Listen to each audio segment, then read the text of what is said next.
제주에서 대구행 비행기를 혼자 탄 33살의 남성이 대구 공항에 착륙 직전 상공 250m죠.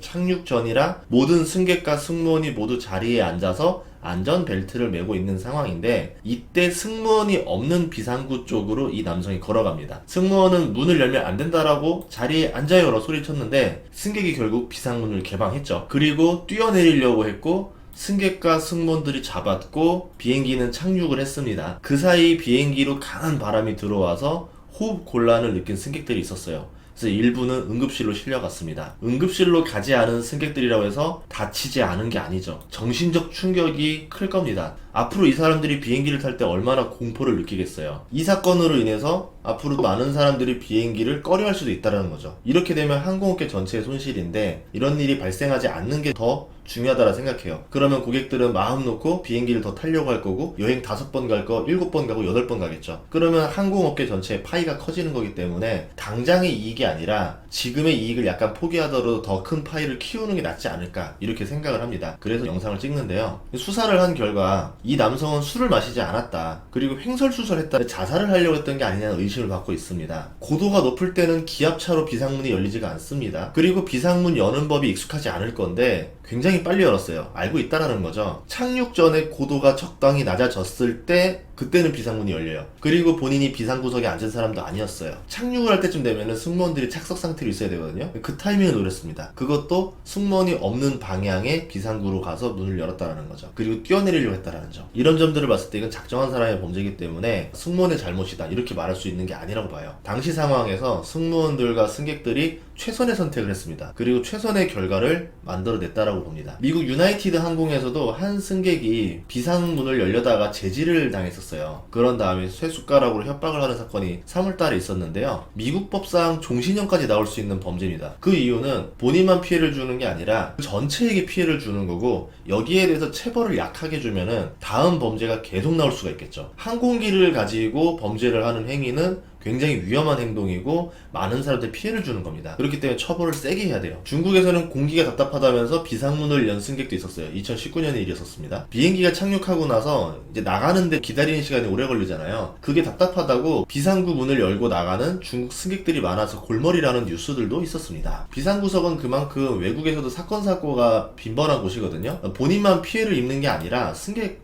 모두에게 생명을 위협하는 일입니다. 그런데 이런 좌석을 항공사는 돈을 받고 팔고 있고, 그러면서 위험이 점점 더 커지고 있죠. 비상구석이 인기가 있는 이유는 앞뒤 간격이 넓어요. 발을 쭉 뻗을 수 있기 때문이에요. 하지만 이 좌석은 비상시에 탈출을 도울 수 있는 사람들이 타야 됩니다. 국토교통부 운항기술 기준에도 승객이 탈출에 필요한 역할을 못한다라고 판단되면은 비상구 좌석을 배정해서는 안 된다라고 나와 있어요. 그래서 성인들 중에서도 건강한 신체를 가진 사람, 안전요원의 역할을 할 수 있는 사람이 타서 탈출을 도와야 됩니다. 이런 사람들로 항공사가 선별해서 배정을 해야 되겠죠. 하지만 돈을 받고 좌석을 팔면서 비상시에 탈출 도울 의지가 있는 사람들이 아닌 다른 사람들이 앉게 됩니다. 그저 다리를 뻗고 싶은 사람들이 앉는 거죠. 항공사 입장에서도 좌석당 3만원을 더 받으면 추가 수익을 얻을 수가 있어요. 물 빼고 모든 게 유료인 저가 항공사에서는 비상구석 매출이 굉장히 소중하겠죠. 2016년 뉴스를 보면은 모 저가 항공사에서는 어린이를 앉혔다가 5번이나 적발됐습니다. 그것도 국토부 특별안전점검에 적발된 횟수만 5번이라는 거예요. 물론 국내 항공사뿐만 아니라 다른 나라 항공사도 비상구석을 판매하고 있습니다. 앞뒤 간격이 좁은 비행기일수록 비상구석은 더 잘 팔려요. 그러면 항공사는 더 많은 인원을 태워서 좋고 비상구석도 잘 팔려서 좋겠죠. 그렇기 때문에 점점 저가 항공사는 앞뒤 간격이 좁아지고 있는 추세입니다. 시장에 보이지 않는 손해만 의존하면 이런 일이 벌어질 수 있어요.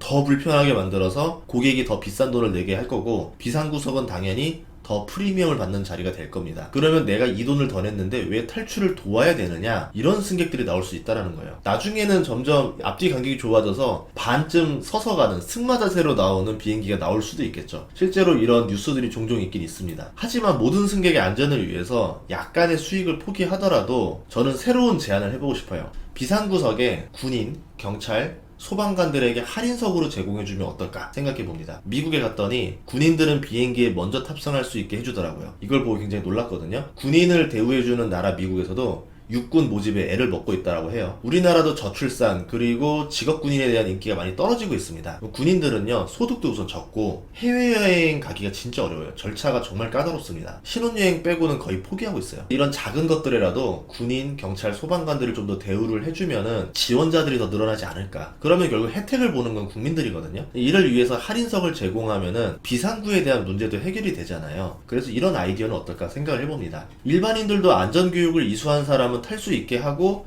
대신에 비상구석 가격을 할인받을 수 있게 하면은 비상구석의 안전도가 올라가겠죠. 비상구석이 비행기당 10석 이상 나옵니다. 3만원씩 받으면요 30만원이고 20석을 받으면 60만원이 나와요. 보통 이 안에서 왔다 갔다 할 거예요. 운항당 100만원 정도 이익을 포기하면은 훨씬 더 안전한 비행 문화를 만들 수 있다라는 거죠. 물론 제가 이런 말을 할 자격이 있는 건 아니겠죠. 미국에서 탑승 시에 군인에 대한 예우를 보면서 항공안전 그리고 군인 대우 두 가지를 모두 잡을 수 있는 방법인 것 같아서 이야기를 해봤습니다. 정말 꿈같은 이야기지만 제가 항공사를 인수할 수 있게 된다면 저는 이렇게 할 것 같아요. 그래서 찾아봤습니다. 얼마나 하는지 찾아봤더니 상장된 항공사 중에서는 에어부산 시가총액이 3,500억입니다. 가장 저렴한 거예요. 나머지들은 뭐 7,800억, 9천억, 1조 이래요. 어쨌든 에어부산을 제가 산다라고 하면은 최대 주주 지분을 그대로 프리미엄 없이 사온다. 1,500억이 들더라고요. 슈퍼게임이 턱걸이 기준으로 했을 때 15명이 모여야 인수할 수 있는 돈이에요. 저는 안 될 것 같고 한참 먼 이야기입니다. 저 말고 누군가가 좀 해줬으면 좋겠거든요. 최근에 에어부산을 부산 지역 기업인들이 인수하겠다 제안을 했는데 만약 비상구석에 대해서 이런 제도를 운영한다라고 하면은 저도 지분을 소액이나마 보태드리고 싶어요. 주식이라는 거는 돈을 버는 것도 중요하지만 더 좋은 사회를 만드는 데 활용될 수 있어야 된다 생각을 해요. 그거를 ESG 경영이라고 하는데 돈 때문에 승객을 위험으로 내모는 항공사는 ESG 등급을 떨어뜨려야 된다고 봅니다. 그러면 항공사들이 알아서 문제를 수정하겠죠. 주제는 넘지만 오늘 하마터면 대형 사고가 날 뻔했기 때문에 우려하는 점에서 저도 좀 생각을 해봤는데 이런 방법은 어떨까 제안을 합니다. 여러분들도 다양한 제안들을 이렇게 댓글로 주시면은 많은 분들이 보면서 아이디어를 공유하고 이게 또 신문고에 올라가서 더 나은 사회를 만들 수 있지 않을까 이렇게 생각을 해봅니다. 다음 시간에도 좋은 정보로 찾아뵙겠습니다. 구독과 좋아요 알림 설정 부탁드릴게요. 고맙습니다.